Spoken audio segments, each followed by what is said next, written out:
आज हम fundamental theorem of Galois theory का फिफ्थ पार्ट कर रहे हैं। फिफ्थ पार्ट की स्टेटमेंट है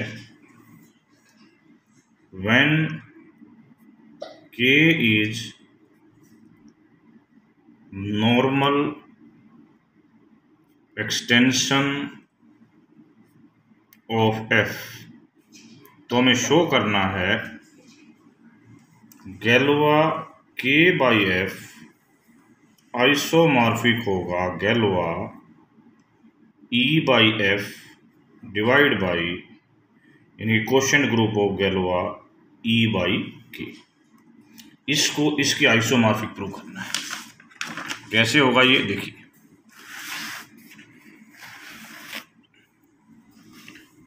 क्वेश्चन में हमें क्या दिया हुआ है वो देखते हैं। इट इज गिवन दैट, क्या गिवन है कि k बी नॉर्मल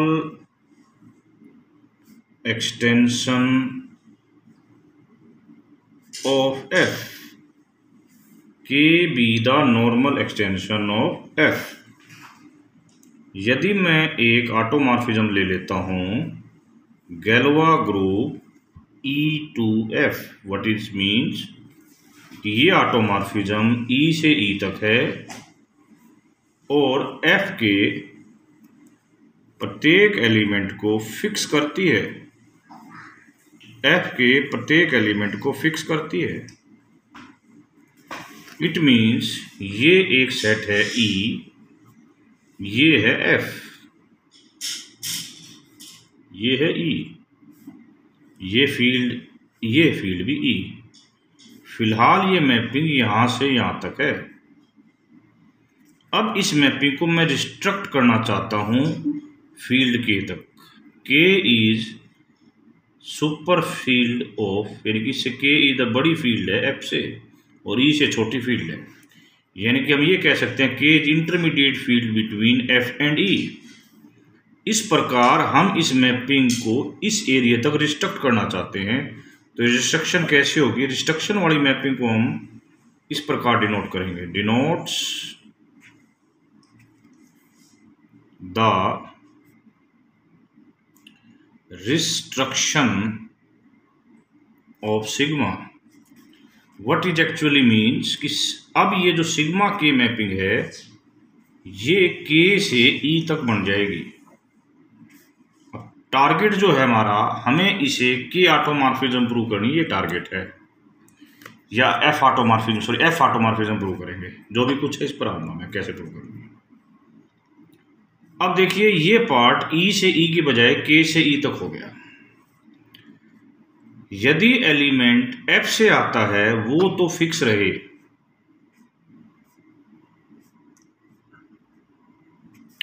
यदि एलिमेंट अदरवाइज है, अदरवाइज मतलब K माइनस F का, तो वो वहीं जाए जहां पर पहली मैपिंग वाला एलिमेंट जा रहा था। For all alpha belongs to K। तो इस प्रकार ये सिग्मा K की डेफिनेशन हो गई। एक बड़ी बात ये दिख रही है साहब कि सिग्मा K क्या कर रहा है कि K के सभी एलिमेंट्स को फिक्स कर रहा है। ठीक है, ये जो सिग्मा थी, सिग्मा तो आपकी F ऑटोमॉर्फिज्म थी।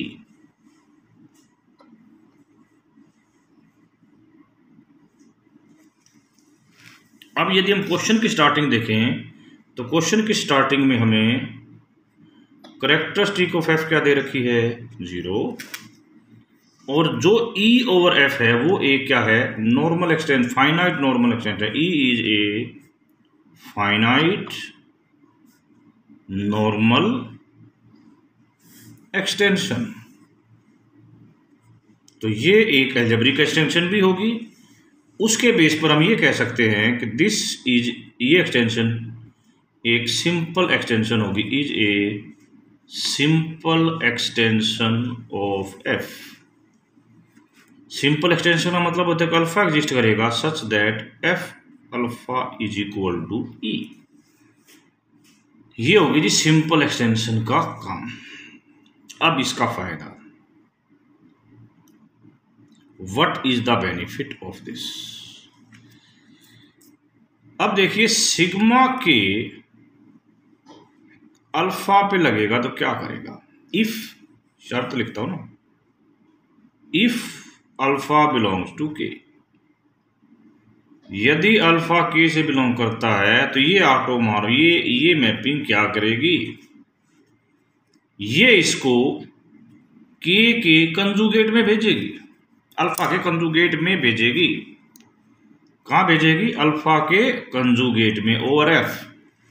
यदि हम इस बात को ध्यान रखें के इज ए नॉर्मल, के भी a normal extension of F, तो इसका मतलब जो फिर मैंने यहां बोला है कि ये सिग्मा के अल्फा को अल्फा के कंजुगेट में भेजेगी ओवर एफ।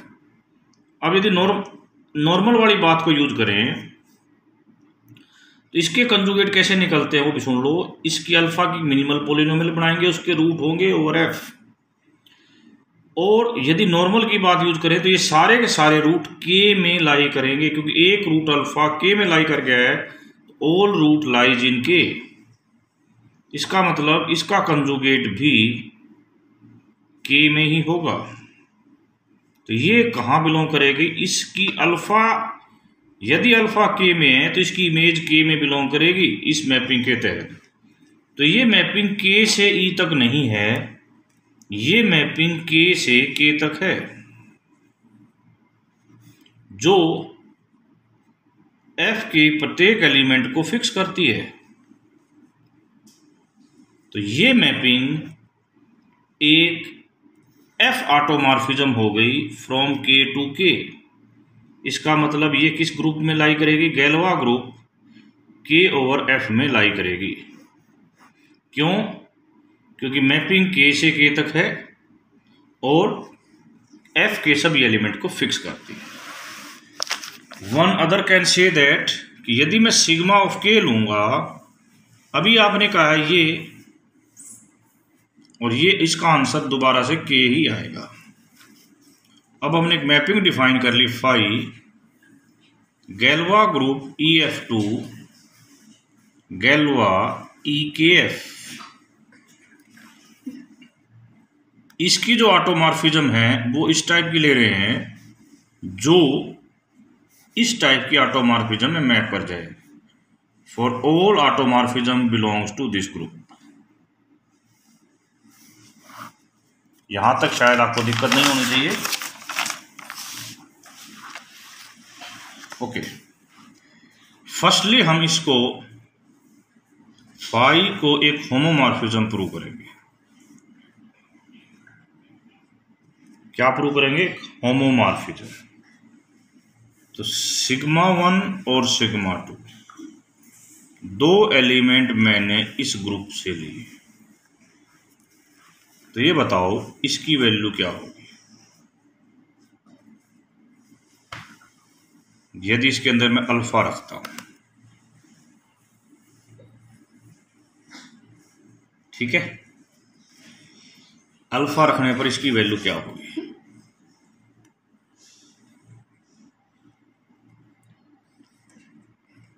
मैपिंग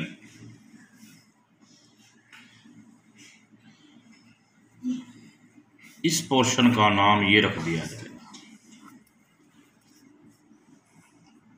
ठीक है, यदि ये मैपिंग जाएगी तो मैंने बताया मैपिंग तो वही है, ये आ जाएगी इस मैपिंग का नाम। सिमिलरली इसको फिर हम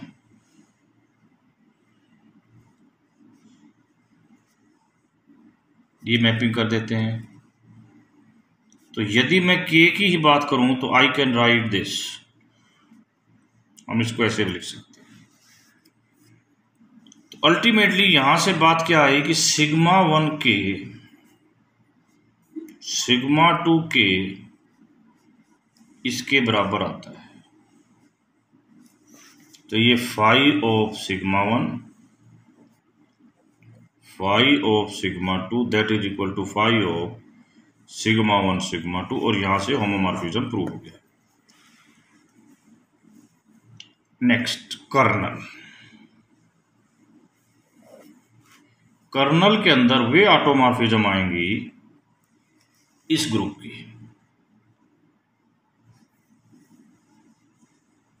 सच दैट कि मैप होके हमारे पास ये एलिमेंट आइडेंटिटी आए। मैप होके ये एलिमेंट हमारे पास आइडेंटिटी आए। आइडेंटिटी आने का मतलब है कि ये हर एलिमेंट को फिक्स रखे, कोई भी अल्फा कहां से बिलोंग करे, के से। तो इट मीन्स ये जो मैपिंग है ये ऐसी होनी चाहिए, जो ये मैपिंग कैसी होनी चाहिए, ये मैपिंग कैसी होनी चाहिए जो के हर एलिमेंट को फिक्स करे। तो इसका मतलब कर्नल का मतलब ये ग्रुप होना चाहिए, तभी हो सकता है। क्यों? क्योंकि हमने कहा है कि वो मैपिंग चाहिए जो अल्फा बिलोंग्स टू के हर एलिमेंट को फिक्स करें, जो वो इस ग्रुप में पाई जाएंगी। तो कर्नल हमारा ये आ गया। अब बाई फंडामेंटल थ्योरम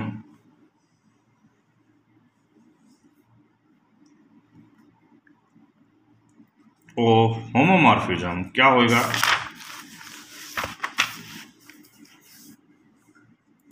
कि ये क्वोशिएंट ग्रुप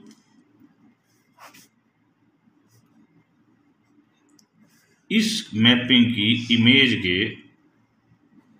आइसोमॉर्फिक हो जाए, और ये मैपिंग की इमेज इस गैलोवा ग्रुप की सबसेट होगी। अब यदि हम थर्ड प्रॉपर्टी का जिक्र करें, थर्ड जो हमने प्रूव करी थी, हमने उसमें प्रूव किया था कि इसकी डायमेंशन द इंडेक्स ऑफ इस ग्रुप के इक्वल होगी।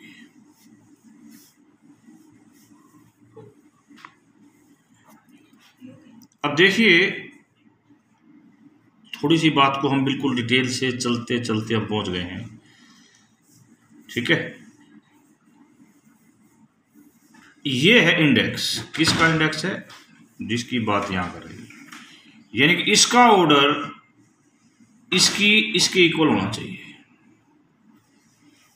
इसका ऑर्डर इसके इक्वल होना चाहिए।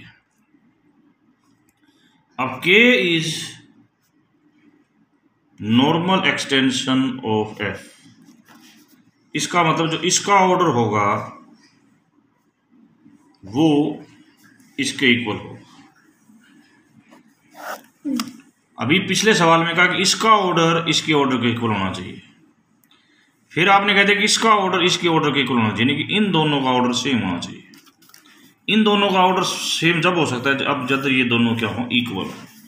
यदि इक्वल हम प्रूव कर देते हैं तो यानी कि इक्वल होने का मतलब है ऑर्डर सेम हो, इक्वल का मतलब यहाँ आइसोमॉर्फिक हो, तभी इक्वल हो सकते हैं। यही हमारा पार्ट नंबर 5 था। Part 5 is over. अब हम गैलियन की बुक के 32वें चैप्टर का 11वां क्वेश्चन करने जा रहे हैं। थोड़ा सा इस क्वेश्चन को, ये क्वेश्चन हमने वैसे लास्ट वीडियो में कर लिया था, ठीक है, फिर भी इसको मैं दोबारा रिवाइज करा रहा हूं। एफ एक फील्ड है जिसकी कैरेक्टरिस्टिक 0 है। E is splitting field for some polynomial over F. ये ग्रुप हमें इसके आइसोमॉर्फिक दे रखा है।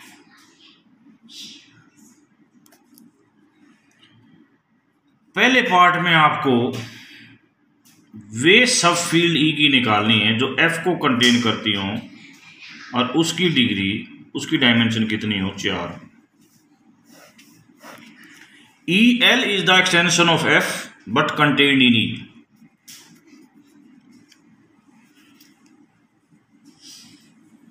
ऊपर वाली यदि मैं इसका जिक्र करूं तो ये क्या कहता है, एल एफ इसके इंडेक्स के इक्वल होगा। यहां इंडेक्स क्या बनेगा, index of Galois F by L in Galois E by F, ये बनेगा। ये इंडेक्स 4 है। तो आपको ऐसा सब ग्रुप ढूंढना पड़ेगा इसमें से जिसका इंडेक्स इस ग्रुप में 4 हो। ये ग्रुप इसके आइसोमॉर्फिक है, ये ग्रुप इसके आइसोमॉर्फिक है। तो इसमें से आपको ऐसा सब ग्रुप ढूंढना पड़ेगा पहले जिसका इंडेक्स 4 हो। इस ग्रुप का ऑर्डर 40 है बच्चों, तो 4 इंडेक्स वाला जो सब ग्रुप होगा उसका ऑर्डर 10 होगा, तभी इंडेक्स 4 होगा। अब इसमें 10 ऑर्डर के सब ग्रुप कैसे बन सकते हैं? 3 संभावना, इधर से 10 ऑर्डर का एलिमेंट आए, इधर से 1 ऑर्डर का आए। कैसे आएगा वो देखो। इधर से 10 ऑर्डर के एलिमेंट कितने होते हैं जी? They are 5। इधर से 1 ऑर्डर का 5 1। और यहां से जो 10 ऑर्डर का आएगा ना वो साइक्लिक भी होगा। तो टोटल साइक्लिक सब ग्रुप कितने हो जाएंगे? बटे में 5 10 इस तरह के।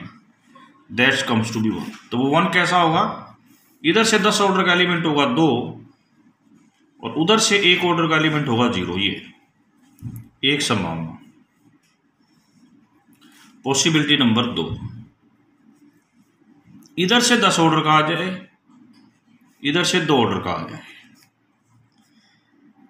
नहीं, इधर से 5, इधर से 10 ऑर्डर का एलिमेंट आए, इधर से 2 ऑर्डर का आए, क्या बनेगी? सब ग्रुप। बड़ी इसको ध्यान से बनाना है। इधर से 5 ऑर्डर का ले, सॉरी 5 का ले, 5 का, इधर से 2 का, क्या उत्तर आएगा? इधर से 5 ऑर्डर का, इधर से 2 ऑर्डर का, कंबाइन करना है हमें। अब ये जो मैंने बनाया ना, ये इसको ऐसे लिखने के बजाय हम ऐसे लिखेंगे, इस एलिमेंट से जनरेटेड सब, सॉरी साइक्लिक बनाना, इस एलिमेंट से जनरेटेड सब। इधर से 5 ऑर्डर का एलिमेंट आएगा जी 4। कितने बनेंगे? एक ही बनेगा यहाँ पे, ये देख लो। ये बनेगा जी 5 5 गुणा में 5 2 बटे में 5 10 1। 5 ऑर्डर का एलिमेंट इधर से कितना आएगा जी? वो आएगा जी 4। उधर से 2 ऑर्डर का आएगा 1। ये जो सब ग्रुप बनाएगा वो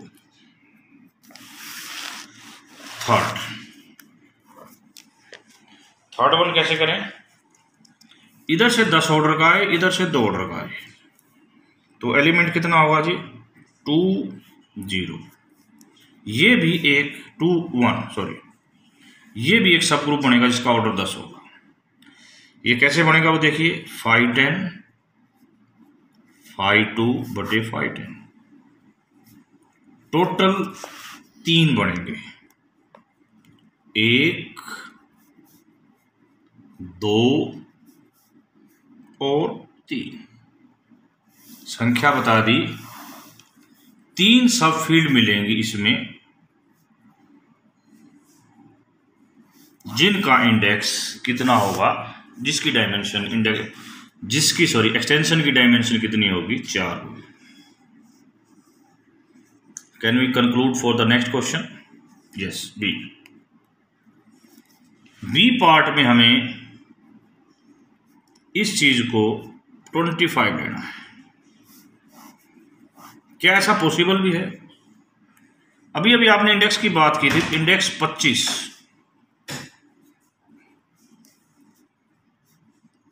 index of Galois EL in this. देखिए इस ग्रुप का ऑर्डर कितना है? 40। जितना भी इंडेक्स होगा ना, देखो इंडेक्स का मतलब है 25 is equal to this, order of this.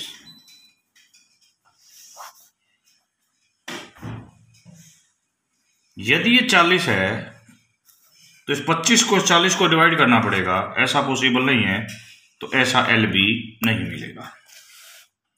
C part.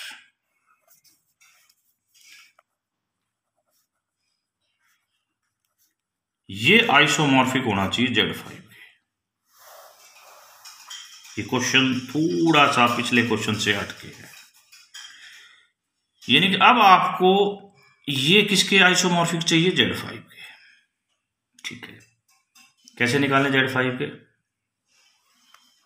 यानी कि इस ग्रुप में से 5 ऑर्डर का एलिमेंट निकालना है, 5 ऑर्डर का सब ग्रुप निकालना, जिसकी एक ही संभावना है इधर से 5 ऑर्डर का एलिमेंट आए, इधर से 1 ऑर्डर का है।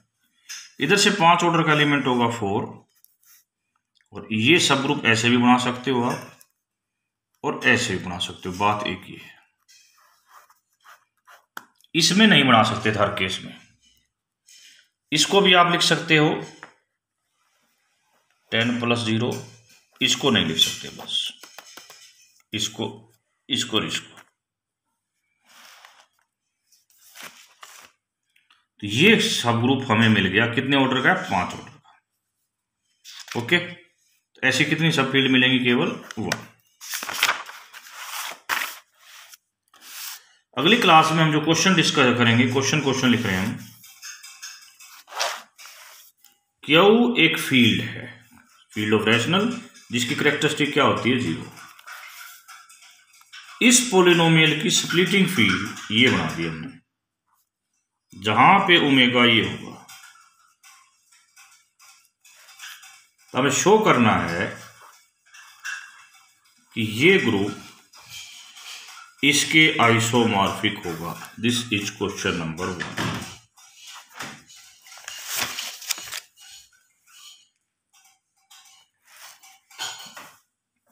क्वेश्चन नंबर 2, एक फील्ड है जिसकी कैरेक्टरिस्टिक 0, ई स्प्लिटिंग फील्ड है, सच दैट ये गैलोआ ग्रुप D6 के आइसोमॉर्फिक है। इस क्वेश्चन में Z6 बनेगा, इसमें क्या बनेगा? D6। इससे हमें प्रूव क्या करना है? Prove that there exactly 3 fields L such that, यानी कि 3 फील्ड मिलेंगे, L से बड़ा, F से बड़ी L, L से बड़ी E, सच दैट इनकी एक्सटेंशन, और ये एक्सटेंशन की डिग्री कितनी होगी? 6। यानी कि L जो है मिलेगा हमें, ऐसे कितने L मिल जाएंगे हमें? 3, और इस एक्सटेंशन की डिग्री कितनी रहेगी? 6। तो ये first question we have to do, this is second question we have to do, we will discuss in the next class.